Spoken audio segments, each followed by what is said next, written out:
Talk to me a little bit about the power of training. I mean, you chose to be a coach. I mean, you've had coaching, you've had mentors. Talk to me a little bit about the power of that.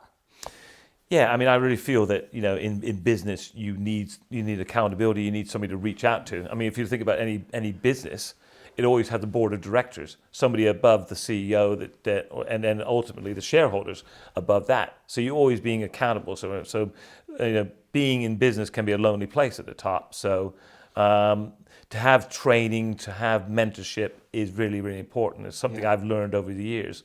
When I was young, I didn't think I needed help. I just went out there and thought, I'm just going to do this myself, work really hard. I'm savvy. I know everything. I don't need anybody's help. And I sort of pushed people away.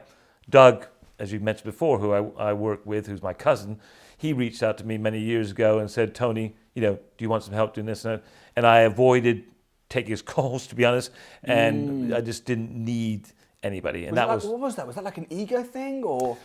It sounds arrogant, but it's more to do with I just didn't think I needed any help. It wasn't because I thought I knew everything, but it's just thought, well, why would somebody else who doesn't know exactly what I'm doing be able to help me? Right. But I was wrong on that. Why were you wrong, and do you regret not taking help sooner? Absolutely. Yeah. Talk to me about that. Once again, I said, being a CEO of a business is a very lonely place, and you're making decisions all the time. The art of business is making decisions, making quick decisions, making decisions which based on what you're trying to get out of it.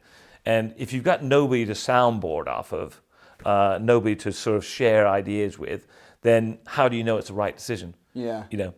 Where just having a mentor or having somebody to bounce those ideas off of, even if they don't know exactly what your business is, by you verbalizing it, by you talking to somebody, helps you sort of enforce that decision in your head, whether it's the right decision or not. Yeah, makes sense. The problem is as well, Tony, is if you haven't got an official mentor or a business coach or a trainer to follow and to guide you, I feel you'll end up getting advice from people anyway.